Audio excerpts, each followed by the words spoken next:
What's up, everybody, and welcome to From the Top Rope. I am your host, Gerge Brooms, and I am here with episode number 49, and I haven't had a show in a long-ass time. I think my last show was my Halloween episode, so it's really awesome to be back. If you're watching this, you can probably see I got a shitload of guests here today. We'll talk about them here in a second, but first, let's talk about where you can find me on social media. You can find me on Instagram at I Hate Gerge Brooms. You can find this podcast at From the Top Rope Podcast. You can also follow at Combat Sports Pro. That is the indie promotion here where I am the general manager of. We have our next show coming up on the 22nd of January, where we will be having a championship celebration for Ryan Ocean as he won the heavyweight championship back in October. We will be doing his celebration, but he will also be defending it against the man he beat to win it, Ray Fury, in their rematch. And also recently on AEW Dark, The Rapture will be defending their Combat Sports Pro Tag Team Championships live in action. That's going to be great stuff. Follow them on Instagram at Combat Sports Pro. You can follow them on Facebook as well. And our sponsors, we are sponsored by Bath AF, the best bath bombs in the world. Check them out on Instagram at I Love Bath AF. And you can place your order from there on their Etsy site. And we are also sponsored by Move AF, Facebook group, fitness challenges for everyone. Check them out on Facebook at Move AF. Now, ladies and gentlemen, before I introduce my esteemed panel that I have here today to talk about the most important thing that happened in wrestling for 2021, and that is, in fact, gentlemen, Cody Rhodes is now a three-time TNT champion. And I'm just fucking playing.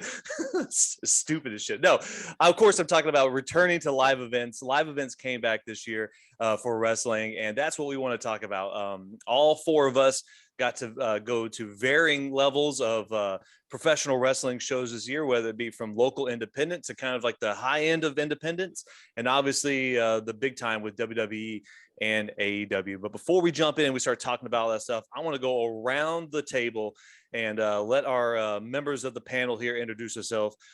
Joey, I'm gonna kick it to you first, man. Tell us who you are and what you got going on.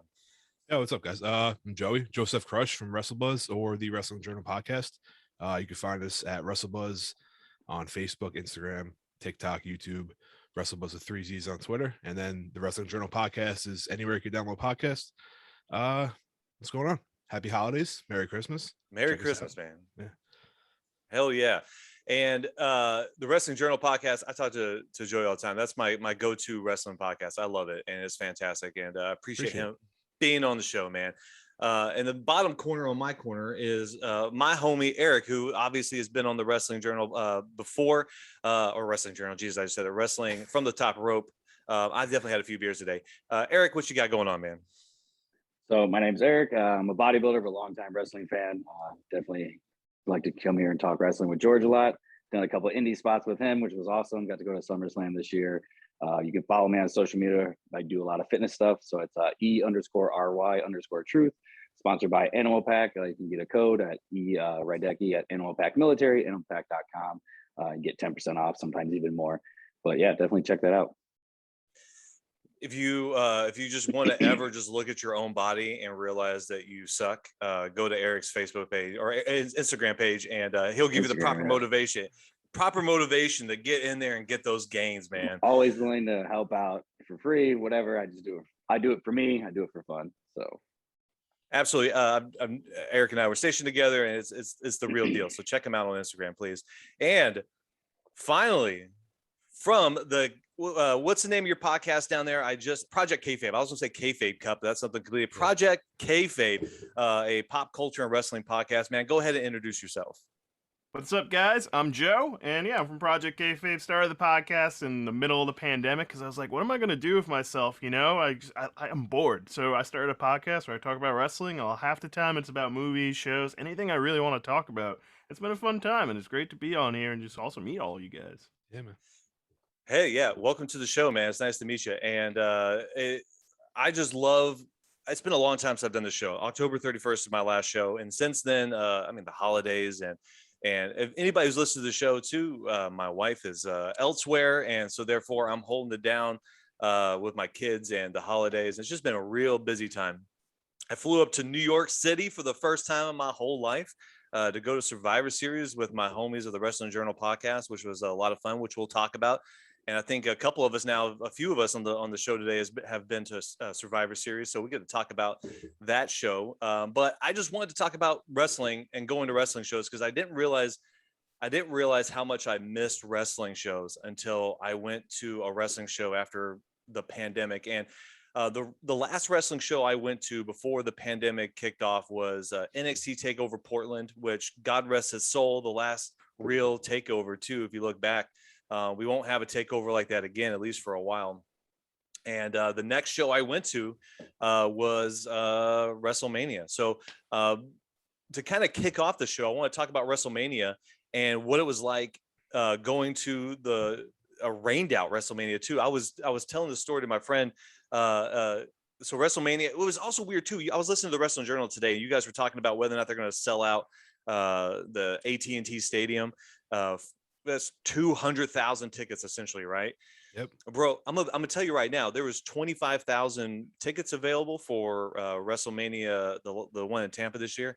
It was all social distance, like they had our seats all spread out. It was all super weird, and they didn't sell that out at all.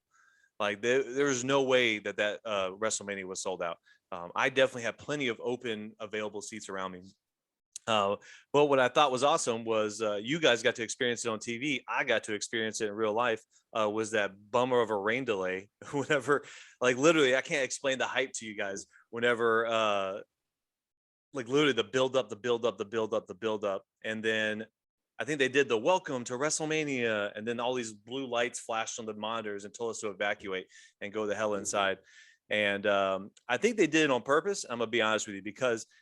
They shoved us into like the hot dog stands or whatever. They told us to go to the hot dog stands, and then it started pouring rain really bad. But then they brought out Hulk Hogan in the middle of the rain, and I think they did that because they knew we were going to boo the shit out of Hulk Hogan.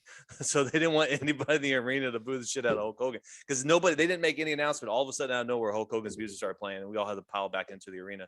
But what did you guys think of WrestleMania, like on the show? Eric, I'll toss it over to you. Watching WrestleMania, like I was there, and what'd you think about the show in general with like limited audience capacity? I think being there, the biggest thing that upset me was, so I was actually going to try to go. I was still down in Pensacola area, and I didn't know you can buy 2 tickets for basically the price of one because they were selling Saturday for $350, Sunday for $350, and then there's a package $350 for both. So I would have went. But just watching it, a buddy of mine came over, I want to say Sunday, but the Saturday night show, I thought it was great. The rain delay obviously didn't affect any of us. It started a little bit later, but I can never remember what time these shows start anyway. But I thought it was a great show overall. Super fun. It was a lot better to see the audience back. And then just the biggest takeaway from it, even though I just saw a clip from it, but it was just Bianca and Sasha main eventing. I thought that was phenomenal. Great choice. I thought that was just a better day. The Roman match the next day was, fun. And, given what it was with the 3 guys participating. But yeah, I just thought that Saturday night with fans coming back for the first time, I just thought it was hyped really well. And I just think everything, because everything's better with the audience. And you could just tell the vibes. Everyone was popping for like Bobby Lashley got a huge pop, which I was surprised for. So it's like, okay, they did a good job. Because I'm a big fan. But yeah, I just thought it was awesome seeing the people back, and I just really enjoyed both nights of the event. The one thing I'll say about the Sasha and Bianca match was when she whipped her in the stomach with her hair, like that echoed. That was nasty, through. Bro, I'm nowhere near the ring, and I heard that shit clear as day. I don't know if it was the because hair whip and then the walking press. Oh yeah, that was dope, man. That was dope. Insane. It's insane. The one thing I do want to mention is how emotional it got before the show went on live on TV. They brought all the wrestlers out to do what was it, America the Beautiful. So they had all the guys and all the girls on stage, and man, they had them focused. The camera was all focusing on their faces. They're all crying and shit. And man, I had to think about it, man. That was like the first time they had been in front of fans since March of the year before. And that was kind of a cool moment. And yeah, Joey, what'd you think about WrestleMania with limited fans? Yeah, I mean, well, limited fans. Coming across from being on TV, I still heard a lot. I think just from being without fans for the whole year or whatever, how long it was. I thought just that even have 25,000 people there sounded like 100,000. I guess because we weren't used to it for the whole year. But I think going back to what you said with the intro with everyone on stage, that was like, as a grown ass man, I was getting emotional like Hell watching yeah. it. I've been watching wrestling for 30 years, and like seeing Vince out there, seeing everyone out there, and to me, the crowd is like 75% of the match. So when when there's no crowd throughout the whole year, that emotion there, that crowd, if they're doing it right, come across as like a big part of that match. So having them back, you being there must have been amazing, except the rain stuff. But just watching it from home was awesome, man. Especially being WrestleMania, it was great. It was cold as hell. It was raining the whole time, and I loved every second of it. The best part of it was booing the Fiend versus Randy Orton result. That was the best part. I think they cut that shit real fast because we all booed the hell out of that. Joe, man, what you got? What'd you think of WrestleMania as you were watching it from home with fans coming back for the first time? It was definitely one of those experiences where it's like, okay, this is why I like wrestling. Because, with the longest time with the pandemic being a big thing, and, WWE, for the longest time, you would hear, like, WrestleMania the year before, you could hear when the mat, like, everything with there was no crowd, so you couldn't really experience what the hell was going on, and it just felt very dead. I had friends during last year that my group of friends, I'm like, all right, let's watch it on Discord. Let's all get together and watch it. WrestleMania should be still good, even though like this is the first pandemic one, and it didn't really bring the hype to them. But then we did it this year. I was like, give it a try one more time. Let's just try it out. There's crowd now, so maybe they'll do something. And for the casual person who never doesn't even like wrestling, like it made it special again, which was cool. I mean, just looking at all the pops that everyone got. I mean, it was exciting to finally get a crowd again. And now since that has happened, like, WWE has gone up and down with it, but it's just really cool to see like this is like what wrestling is and what it should be. It was really rough to watch it without a crowd for the very longest time. It's like, they did a lot of things that were weird, but now finally getting a crowd again, it's like, all right, this is what you want, this is what you need, and this is what makes wrestling really cool. At least WWE too. At that point for me, it was like I was up and down with a lot of stuff that they were doing, and then finally get into WrestleMania, you're like, all right, this is what it was all worth for. This is what it was worth.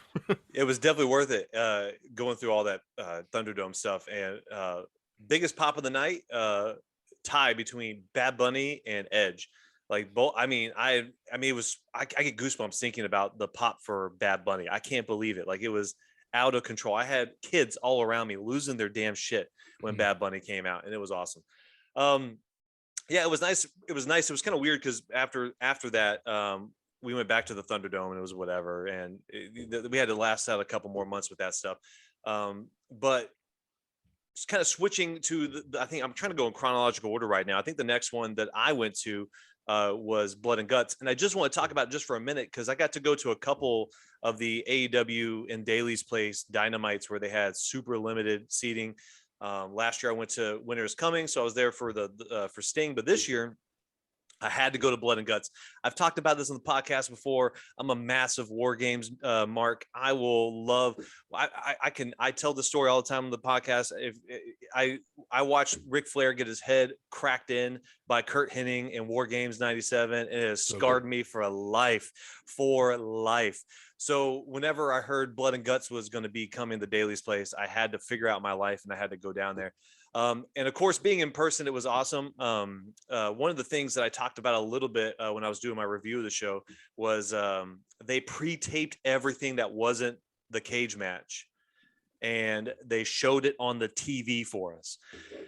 Now, that explained why the tickets were so dirt cheap. I think I had pretty good seats, and I paid $20 for them. And I was like, man, why are this is a big event? Why are the tickets so cheap? Oh, this is why. They pre-taped them, I guess, the night before, and they showed them on TV. Tony Khan came out before the show and offered everybody refunds if they felt that they were being ripped off. You had to go leave, like, I think before the second hour of Dynamite. I think that was the deal.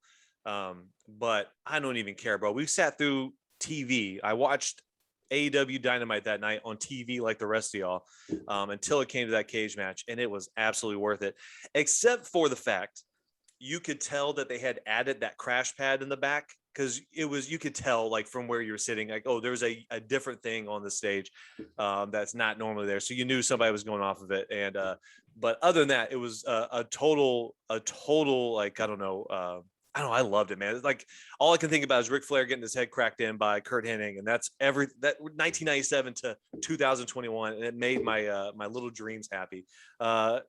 Joey, what do you got about Blood and Guts? I mean, it was fun. Watching it from home, I didn't get to go like you did, but I think experiencing it was different. To see the comparisons to what they did to NXT to AEW was definitely different.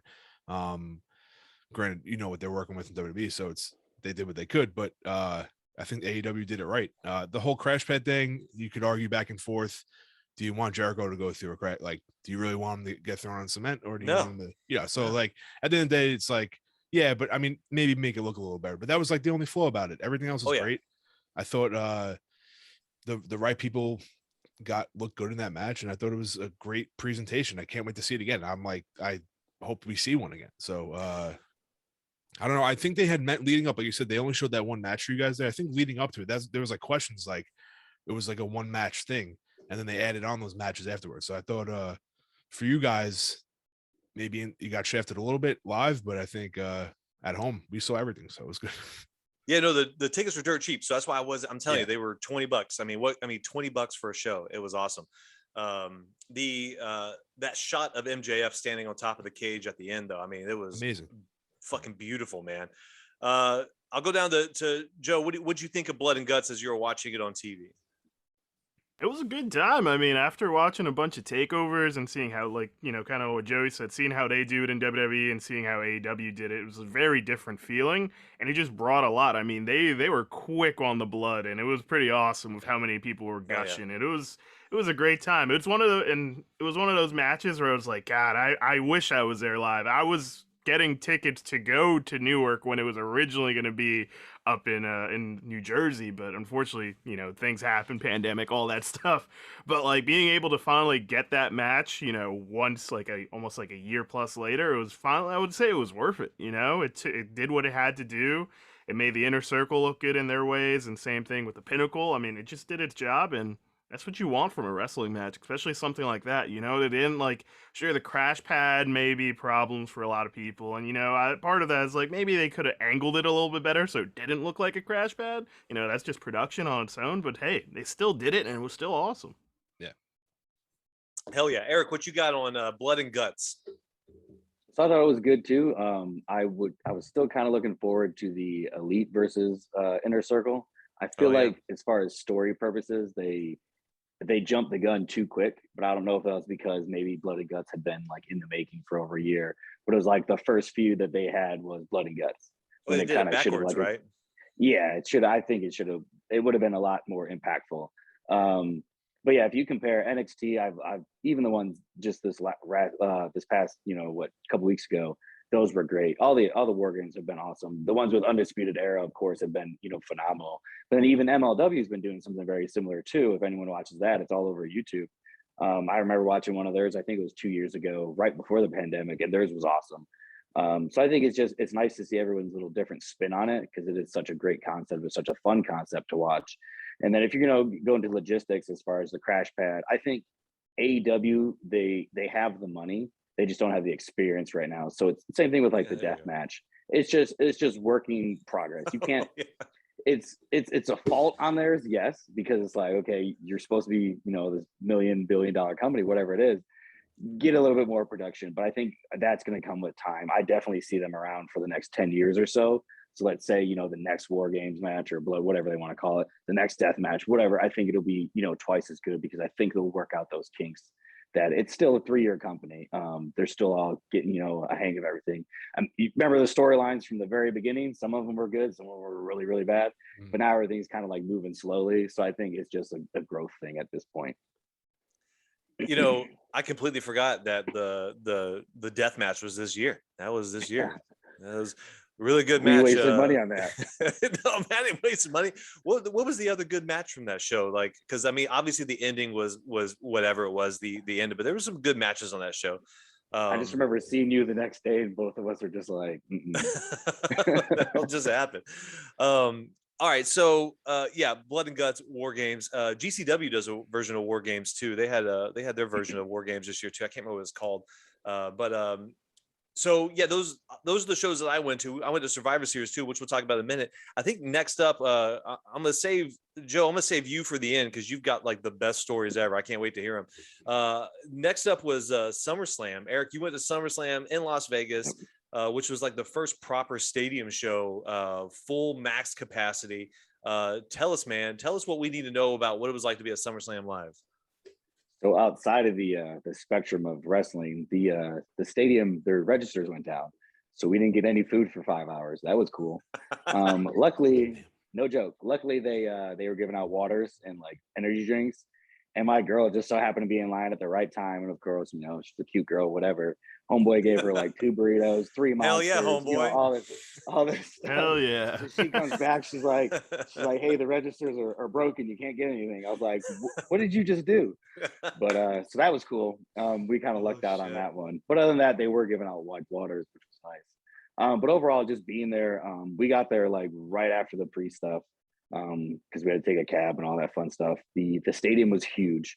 It was not sold out. I still had seats open around me, which was kind of nice. A buddy of mine who was sitting like in a different section ended up coming by me and just sat like right behind me. And it was no big deal. But just being there live and just with everybody and it's like the stuff that you enjoy. I wanted to touch on earlier when you were talking about WrestleMania and then just watching it with the crowds. It's like when you're sitting there at home, whether you're by yourself with your friends, if nobody's into it, it's kind of like taking it away from you, right? Like, you know, you're like, oh yeah, this is pretty cool. But it's like, oh, this guy thinks it's cool too. So like that part was, you know, it was nice to be around. Just the pops for like, you know, Becky Lynch pop was obviously insane. You know, Cena still got a good pop. Edge. What really upset me though was the Brood theme. Only like a handful of us really got excited. And then as soon as, you know, Metalingus played or whatever it's called, people like lost their minds. So it seemed like almost like the music was more over than the performer at some point. Like people were going nuts for like the Uso song and like all that stuff. So even Alexa Bliss, like Lily got chants and stuff like that. So it was kind of weird just seeing what people like. The best part though was everybody cheering Bobby Lashley when he like rolled out of the ring and didn't lose, and everyone cheering Bobby Lashley when he's like destroying Goldberg's leg or whatever he was doing. And then I popped huge when he beat up his son because I don't like kids in wrestling and movies. I don't like kids already. Get that shit out of here. But no, it was a really good time. It was cool to see everybody, you know, really get into it. And it was overall, I think everything I watched it back later. Not every match was a home run, but just the simple fact that people were there to have a good time, and you can just tell. I think it generated, you know, from the TV and especially being there, regardless of the silly stuff. Even, you know, Eva Marie's heard that terrible match. You know, people were still into it, so that was good. Who? She's not with the company anymore, man. I don't know who that is anymore. Yeah, exactly. She's gone. Again. So a couple things. I'm a mark for Pops, man. I will go back and watch Pops forever. And that Becky Lynch pop was good, and the Brock Lesnar pop was awesome. That was the two loudest. Yeah, that was really good stuff. And what's crazy is that night we had a Combat Sports Pro show. We didn't think that WWE would do a Saturday pay-per-view, so when we booked out our year, we booked it out for a Saturday. So we actually had it up on the projector. So instead of doing the wrestlers ring videos, we would play SummerSlam. So that's where I saw. I'm the general manager, right? So I'm out in the ring or out in the crowd watching the matches, whatever, and I'm over there peeking at SummerSlam. That's why I saw Becky come back. And I went to the backstage guys, and they were like, I told them, I was like, hey, Becky came back. And they go, that's cool. And I was like, yeah. And then she beat Sasha Banks like in 12 seconds. And they're like, or not Sasha Banks, Bianca Belair in 12 seconds. And so that like, pop went from here to like here to like. Just drop it yeah, down. She won. And then we're like, wait a minute, what the hell? And then it was just kind of like a weird, awkward moment where I just wanted to leave. Like it was terrible. And I think WWE was pushing it pretty hard that was like the most viewed SummerSlam of all time too. I think that's what their big. Well, yeah, the two big returns. Yeah, I didn't think Brock would come back. My buddy was like swearing by it. I mean, he ended up being right because we were getting ready to leave, and as soon as his music hit, I'm a huge Brock fan. I always have been since he came out. I just thought that was awesome too. We had his pop was really big. Becky's pop, obviously, you know, Edge. People still love him. That was really great. All right. So, Joe, what do you watched SummerSlam? It was the first one in a stadium, packed house. What'd you think when you were watching it? I had a really fun time watching it. So in New York City, we have this bar. It's called Legends Bar, and the Jobber Tears podcast. They actually set up the whole agreement with the bar to have a viewing party with all the people. So you just show up and watch wrestling, which is pretty cool. So being there, it felt like in this bar I had a live atmosphere because the people at this bar are all wrestling fans. They cheer, they boo, they say you fucked up if the cable gets a little weird because it was pouring in New York City at the same time. So it was just a real cool experience. I have my girlfriend who doesn't really watch wrestling but watches it for me when I want to watch it. So she got to experience some of the stuff. I remember just that moment when Becky Lynch came out, as you were saying, Eric. Everyone fucking went crazy just for then to fucking have her just job out. Bianca Belair was like, "Whoa, what the hell just happened?" But I remember going crazy that entire Edge match against Seth Rollins. It was from the entrance. I mean, literally coming out to the Brew. That was probably the coolest part of it all. And then just the match itself was a really good match. After all the other random matches that were on the card, obviously talking about that Eva Marie stuff. But even then, that was just such a good wrestling match. Then you had the Goldberg match too, which was just seeing he get his ass kicked by Bobby Lashley. I'm like, thank God they finally gave Bobby Lashley a proper run with something. I felt like for the longest time back when he was when he first came to WWE and that United States champion run and all that, that was really cool. But then they got rid of him. He didn't come back, and then he went to TNA, did all that stuff, MMA and all that. But then it's finally getting him to come back and just be a badass. That was probably one of the best things to see, and just see him destroy Goldberg. I love Goldberg, and that was just awesome. And that was good stuff for Goldberg too. People give him crap for all the recent matches he's had, and it's whether it's the stuff he did with the Fiend or the Undertaker, but just him getting his ass beat, and then just both still looking like massive men just beating the crap at each other, still did a good job. And then the John Cena Roman match, it delivered. I got what I wanted out of it. Roman should go over, and that's how it should have been. As a diehard Cena fan since I was a child, I still I agree. Roman should go over, and that's because it's Roman Reigns, and he needs this right now, and he's just been killing it. So I think SummerSlam really did its job in being one of the best pay-per-views WWE put out, especially for their top four. I think it really delivered. Oh yeah, absolutely. And we'll talk more about the Roman Reigns reign, if you will, here in a little bit, because at the end of the show, I want to get your guys' opinions on day one coming up this weekend. Joey, finally to you, SummerSlam. How do you feel, man? That was great. I mean, I loved it.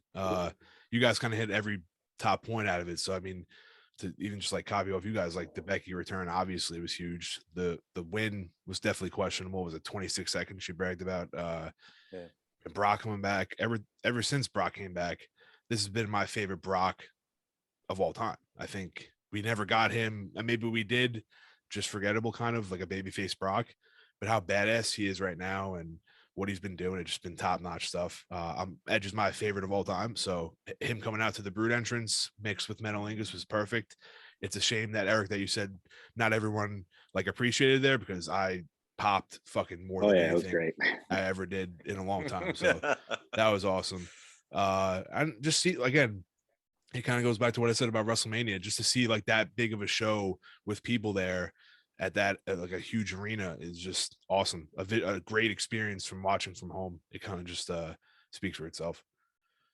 Yeah, so I will say really quick though, they're coming back for Money in the Bank in July at Allegiant Stadium. If you guys get a chance, it is a cool. Hopefully the food is different, but if you get a chance, I'm gonna be there. If you get a chance to go, it's worth watching it at that stadium. It was pretty good. We're all crashing at Eric's house. Hey, let's do it. It's definitely on my to-do list, is to figure out how to make it to Vegas. I will let you know, bro. I got to figure out where I'm going, because I leave in June. But I got to figure out where I'm going. Yeah. So real quick, before we jump into Survivor Series, we're going to take a quick break, and then we're going to come back and we're going to talk about Survivor Series. And then our buddy Joe from Project Kayfabe is going to talk about the 1,400 wrestling shows he went to in the year 2021. I can't wait to hear about it. So we're going to take a quick break and be right back. All right, ladies and gentlemen, we are back from our break, and I believe we have switched positions on our Zoom call here. Hey, so when we left off, we're kind of leading in. We're talking about Survivor Series. So Survivor Series was in Brooklyn, New York, at the Barclays Center this year. And when I saw that the Survivor Series is going to be in Brooklyn, it's always been a kind of like a goal bucket list, if you will, of mine to go to New York and just visit New York in general. Never been there before. I've been to a lot of places, but I've never been to New York. And this is a great opportunity. And obviously, listening to the Wrestling Journal podcast and becoming friends with the guys on the podcast team, that was a perfect opportunity to come up there and join forces with the Wrestling Journal podcast. And we all went to the show together. And just real quick, talking about like flying up there, I got in late and I flew. I took the train out to. I didn't know what the hell I was doing. I've never been to New York before, and I took the train out to Long Island and then the next day took the train into the city, got to visit Manhattan for the first time, all that fun stuff. It was really fun. And then of course I got to meet up with the boys from the Wrestling Journal podcast and get completely obliterated at a sports bar. And then wake up and go to, I got a hotel in Brooklyn, about a quarter of a mile away from the Barclays Center. And we got drunk as hell at where were we at? Buffalo Wild Wings beforehand. Yeah, it was right across the street from Barclays. Yeah, I got right across the street from. We got drunk, and then we went over there, and our bar bill at Barclays was getting out of control because I started ordering Jack and Cokes, and Jack and Cokes, ladies and gentlemen, are not cheap at Barclays Center, but damn, they were so good. And I'll let Joey tell the story about going down to whatever the hell that VIP section was that we snuck down to. But my overall impressions before I kick it over to the three of us who went to Survivor Series live was I had so much fun at Survivor Series. The opening or the pre-show match was whatever. It was what it was. It was definitely not a great way to kick off the show. Like for us in the audience, Charlotte and Becky over delivered. I was so hyped for Charlotte and Becky. But then some of the matches were great. And I will say like the 5-on-5 men's Survivor Series match was made even better for Joey and myself, because not only did we sneak down to this VIP section, which I'll let Joey talk more about that, but we had our beer bet, which we have a beer bet every wrestling pay-per-view. We do a beer bet, and jokingly and really, I lose all the goddamn time. I'm the undefeated or the super defeated beer bet champion. So we had a beer bet, and I won my beer bet that night, which made that, I think it was like 38-minute 5-on-5 men's match 10 times better because I won the beer bet. And it was just fun to be in that little VIP section too. And then of course the hype for The Rock was real. If we felt it in the audience, and I mean, I think we had our expectations tailored appropriately. I don't think we actually thought The Rock was going to show up, but damn, they kept playing all those damn videos about The Rock. And whenever we're watching on the screen and you could see like the little, whatever they call it, like the copyright thing that pops up in the bottom of the screen, I was like, this is it. This is the show. The Rock never showed up. We got an egg, as you were saying. We got an egg. Joey, let's talk about Survivor Series, man. What was your vibe going into it, and how did you feel at the show? Well, first of all, it was a blast to have you up in our neck of the woods, as you want to call it. It was a fun time. It was good to meet you in person, and we did get obliterated. That's to say the least. A couple too many, maybe me especially. Maybe me especially. But Survivor Series itself, I mean, I haven't been to an event in a while. We were trying to think of it. That I want to say WrestleMania 30, maybe we went to one after that. I just can't remember, but it's been a while since. SummerSlam, I forget. Whatever, it doesn't matter.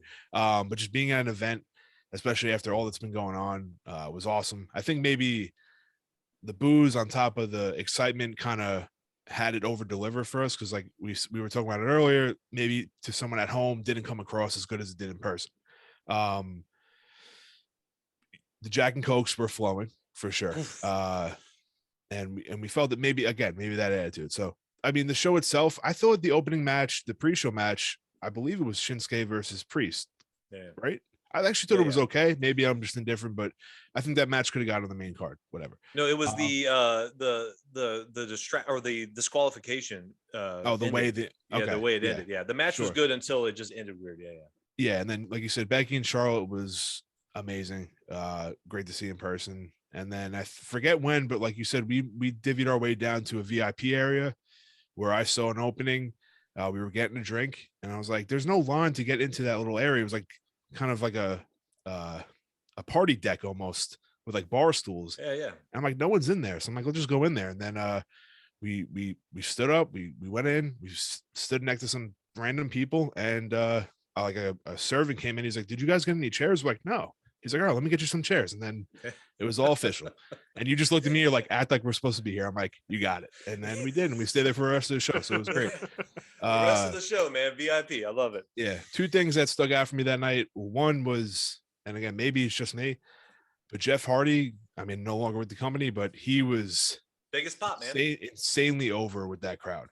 And I don't know, he to me got the biggest pop of the night for his entrance and getting in the ring and maybe trying like almost getting that win.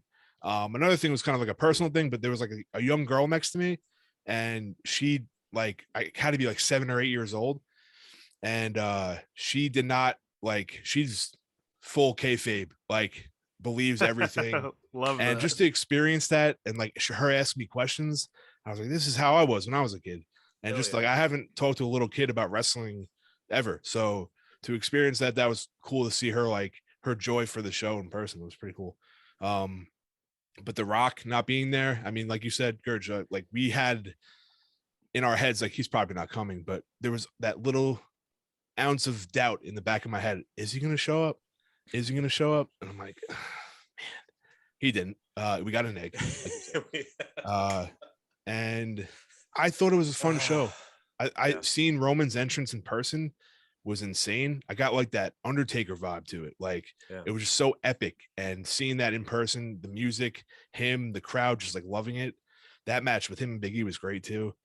I mean, I thought it was a good show, man. They got a lot of good stuff going on. They just have to do the right thing and they can keep it going. But I had a fun time, man. Really fun time.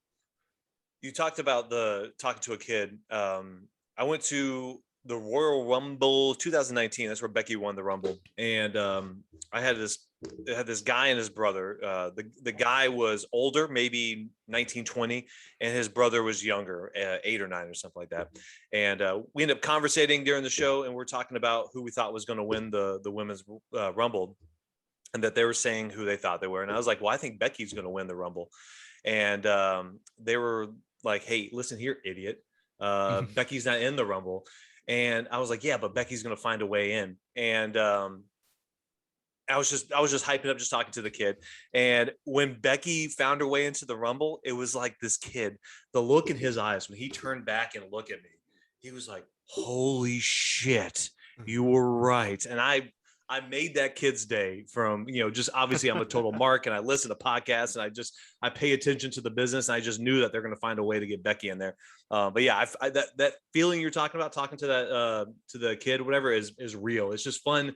It reminds me of when I was a kid watching Ric Flair get his head crushed in by Kurt Hennig and thinking that was the most devastating thing of all time. The vibe for Jeff Hardy was real, man.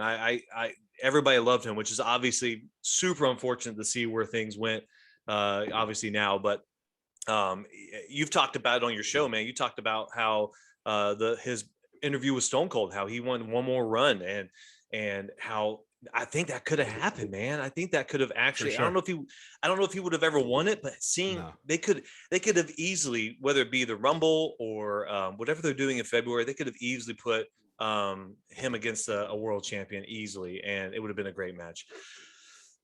Joe, you were there, and you weren't with us, but you were there at Survivor Series. Talk about what it was like to be at the Barclays Center for a pretty big WWE pay-per-view.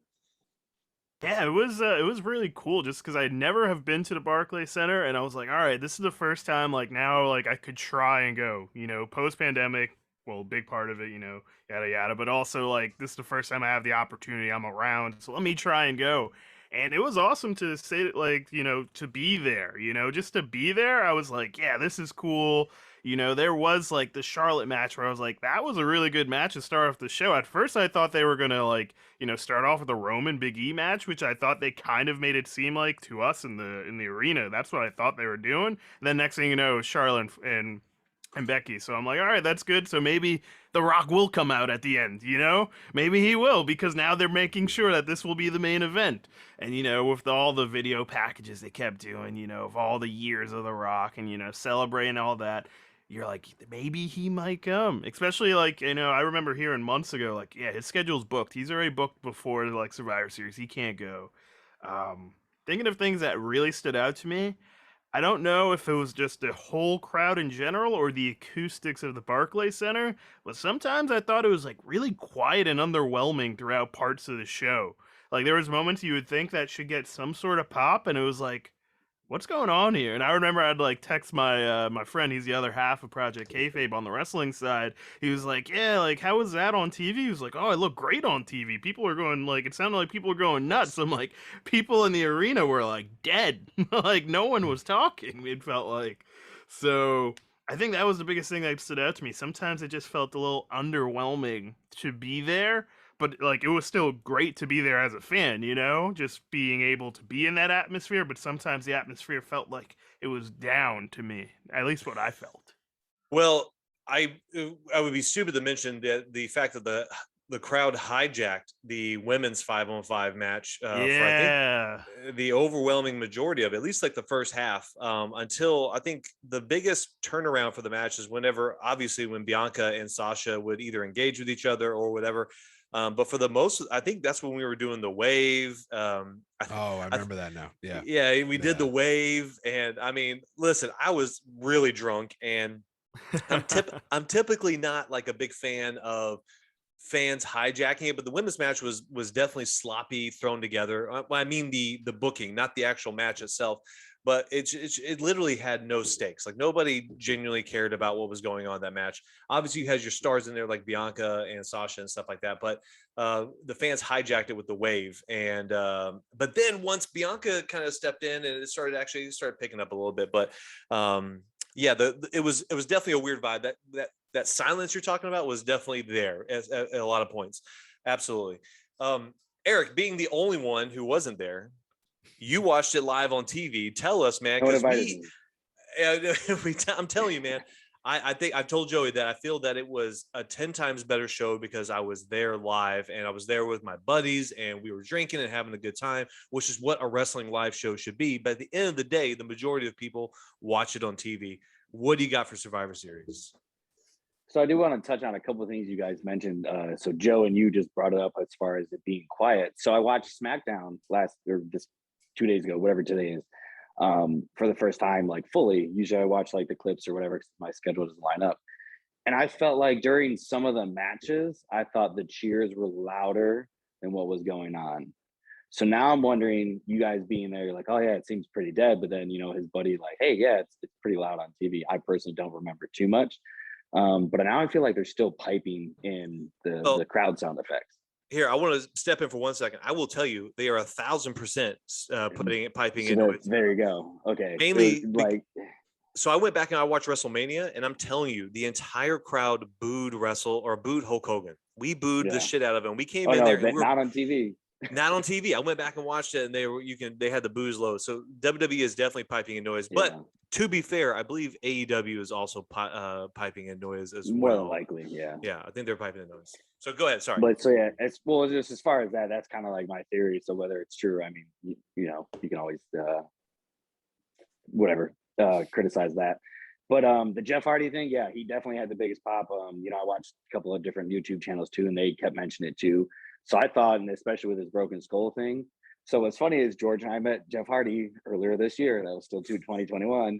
He wasn't doing so well when we met him, and we have pictures to prove it, which is very, very unfortunate. Yeah, I was able to cut the line, but people had been waiting there, young kids and everything, and that almost like broke my heart. Like, man, my buddy almost brought his daughter. Luckily, he didn't.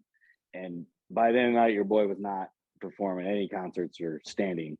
Well, he canceled the show that night. Yeah. So, and now he's going back on tour. But anyway, he canceled. He had to cancel his show that night. Like, just to elaborate on what Eric's talking about.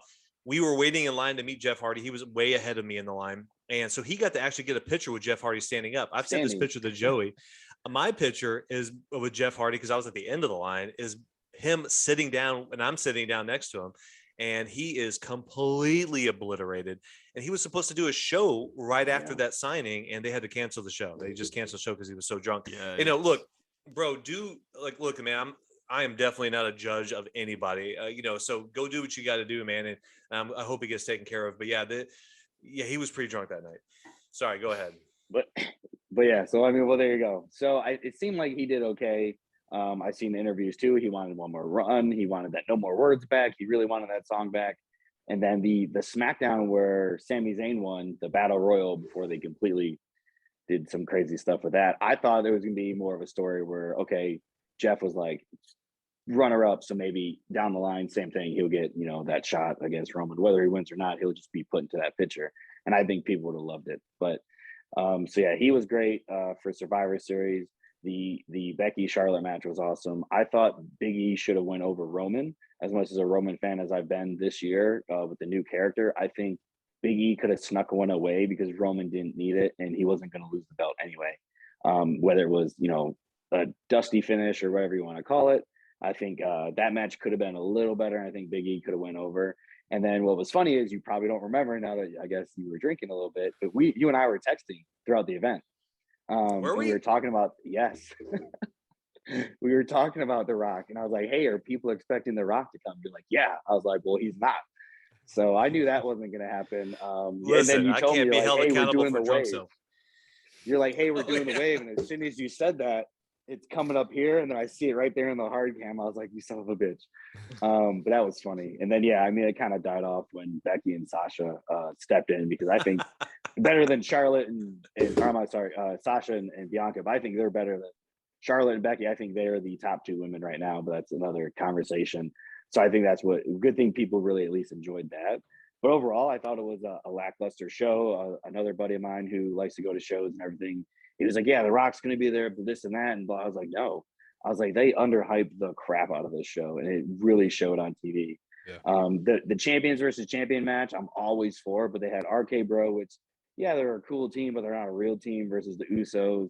You had the Shinsuke Priest match, which could have been better, could have been on the card. And I just think they dropped the ball significantly, and it wasn't an enjoyable show to really watch until, you know, your certain spots like the Becky Charlotte, the Roman Big E, stuff like that. And then obviously texting you throughout the night, seeing your perspective, and then going back on mine, that was fun. But it was just another pay-per-view to the point where I'm not really excited to go to Survivor Series, which I'm trying to do next year in Boston. Buddy and I were actually talking about it today, but it's like the best Survivor Series I remember was the one where NXT came in. And then other than that, they've all been kind of trash. I was just going to say that. Like, I hope they somehow find a way, even though NXT's questionable right now, but somehow bring a way to bring that third option, because you get dream matches that if way. They could, yeah. Oh, man. It's I think they definitely need to reevaluate the format of Survivor Series for next year. And they need to stop doing the draft a week before, because like the same thing, like, I'm team SmackDown, even though I've been on Raw for 3 years. Like, do the draft like 2 months later or something. WWE ain't listen to us, bro. They don't give a shit. They're not watching this podcast. But I am reading my text messages with you from that night, and my drunk self was super optimistic about life in general. Yeah, we were super optimistic that night. But then it reminded me that I said, bro, he just did a rock bottom. Who did Roman do a rock bottom that night? I think it was Big E, because I think Big E did a rock bottom. I said it was a Uranagi. Yeah, that's right. You did. You says Uranagi. Oh, he does that. He does that corner Uranagi. Yeah, because you were right there. You're like, The Rock's coming. The Rock. I'm like, no, I was just hyped, man. I'm just drinking with my buddies, having a good time. The Kool-Aid right there. Yeah. I don't blame you. But, Mark for life, man. I'm just gonna turn into a 10-year-old kid every time. What I will say, one last final thing about Survivor Series, I forgot about the RKO from the Frog Splash onto Riddle. I think that was that night, right? Where one of the Usos, I can't remember which one, was going for the Frog Splash, and then Randy Orton did the RKO while he was doing the Frog Splash. That was pretty dope, right? Did that happen? Did I remember that? Yeah, I don't know if that was that one. There was a cool RKO spot. I can't remember what happened though. Good times. I don't know if it was a splash. Either way, it was good. It was good times. I was having a great time. However you remember it, go with it. It was a good vibe. All right, so Finally, we're going to kick it over to Joe. He went to about 3,000 different shows this year, and notably some pretty important AEW shows. So I'm going to kick it over to him, man. Let's talk about some AEW. Let's talk about some GCW, and let's have some fun. Yeah, for sure. I'm looking at it, I went to 1, 2, 3, 4, 5, 6, 7, 8, 9, 10. 10 shows, and that's, well, technically it would be like 8. I'm dividing the AWs and the Rampages into 2, counting those as 2 for each of them. But it was a great time, finally being able to go to shows again is like, when you told me about this episode topic, I'm like, this is awesome. Like, I want to do a topic on this on my own show, because it's like so great to finally be out in a live atmosphere. And I think, so I went to GCW Zombie Walk, and then I went to SmackDown and MSG, but the one that really like stood out to me was AEW Grand Slam. That was probably the show they hyped up so much throughout the year, once it finally came and like they announced they're going to New York City. And that show, it delivered. That and the Rampage, because that was 5 hours of wrestling that no one expected, because you get the AEW Dark in the beginning, that's like an hour, and then you get the 2 hours of Dynamite, but then next thing you know, it's 2 hours of Rampage. I was like, whoa, this is a lot of wrestling for one moment, and it was a great time. But it was just so much at, like, there's points of the show I remember, like, the crowd just didn't even know what to do anymore, because they were like, we just got a 30-minute time limit draw, Kenny Omega versus Bryan Danielson match. Like, what do you do afterwards? Like, the whole show, you had to live up to that. That match itself was just crazy. It was the first time I've seen Bryan Danielson in such a long time. First match of Kenny Omega I've ever seen. And that delivered. I thought Bryan was going to die half the time. I mean, literally taking so many fucking moves on his neck. I'm like, how is this man able to do this? This is like, he left WWE just to die. And you know what? He put on one of the greatest matches I've ever been able to watch in person. Like, it gave me everything I wanted out of this match. That, at first I thought it was going to be like for the title. It wasn't until I finally got to Arthur Shea where I'm like, oh wait, this is a non-title matchup. Still delivered, which was great. It made them both look crazy strong. I mean, that was crazy. You got the MJF Pillman match, which was next, which was kind of like hard to really then, live up to it. And it is what it is. I wish they gave MJF the mic, because he could have just tore up like a New York City crowd just talking crap all he wanted. But in between that, we did get CM Punk, and he shot his promo talking about Team Taz and all that, which led up to them having Hobbs go against CM Punk on that Rampage later at night. Darby Allin and Sting, they were able, like, I got to see Sting wrestle. Yeah. I'm like, I never knew I would ever get to see Sting wrestle in my life. That was pretty awesome. They went against FTR, and it was just cool to say, like, yeah, I saw Sting wrestle. I didn't become like a wrestling fan until like 2005, like the peak of like Batista and Cena becoming a thing. So I never really knew much about WCW, and then growing up being able to watch and be like, yo, Sting is the man. And then now being able to finally see him wrestle was cool. We also had Malachi Black versus Cody Rhodes, where it's like it ended with the mist finish, which was a little weird, but either which way, I mean, Cody Rhodes getting devoured by a New York City crowd, that was incredible. I feel bad for TNT champion. 3 times. Am I the only Cody fan here? Like, I'm happy that he. I love Cody. 3 times. I love Cody too. Heel Cody is the best, and I hope it fucking happens. Hell yeah. He keeps saying like, oh, I don't want to go heel, blah blah blah, for the kids, like some Cena stuff. But like, he keeps teasing it. Just in Long Island, he almost went through the heel entrance for AEW. I'm like, come on, what are you doing now? He's going. But it was awesome to see Cody. It was just great to crazy to see the crowd boom. Like, it felt like that Cena New York City heel like type heat that he gets, even though he's the best guy out. Like, he's the goodest guy they've ever had. Like, they're Superman. What else do we have in that one? They ended that Grand Slam with Britt Baker going against Ruby Soho, and I like Britt Baker a lot. It's just some of her matches sometimes I'm like, they sometimes don't give me the same pleasure as like some of her like crazier matches with like Thunder Rosa have done. But I still thought that was a crazy show, just for AEW really making a name for themselves in New York, especially after following up. They had like just a couple of weeks ago, you had MSG and SmackDown was there, and I thought they over-delivered compared to what SmackDown gave us. Like, the best thing SmackDown gave us was Brock and the Edge and Seth Rollins Part 2 match, which was really great. But besides that, I felt like the rest of that show was like, eh. But AEW really delivered. And then to follow up with Rampage and being able to see CM Punk wrestle on TV, in person, that was awesome. So being able to then, we went from Dynamite Grand Slam to then Dynamite Rampage. I started the show with CM Punk, Powerhouse Hobbs.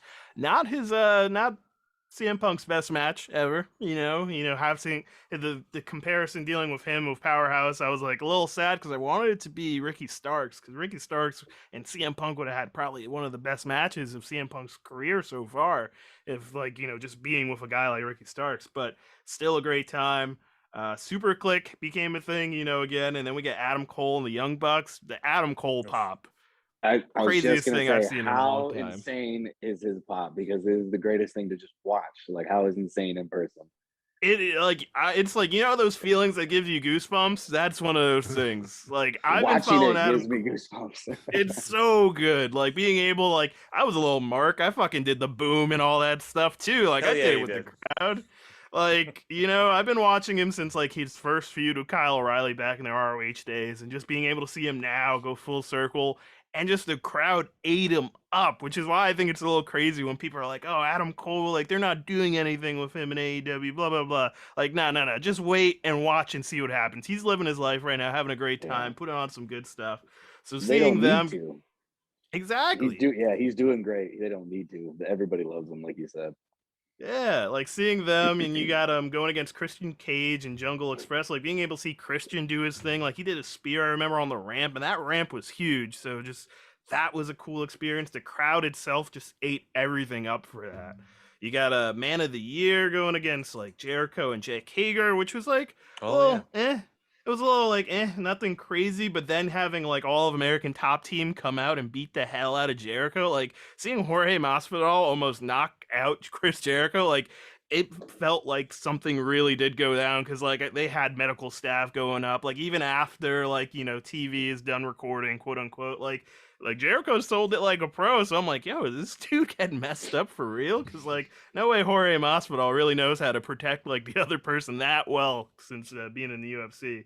But that was dope.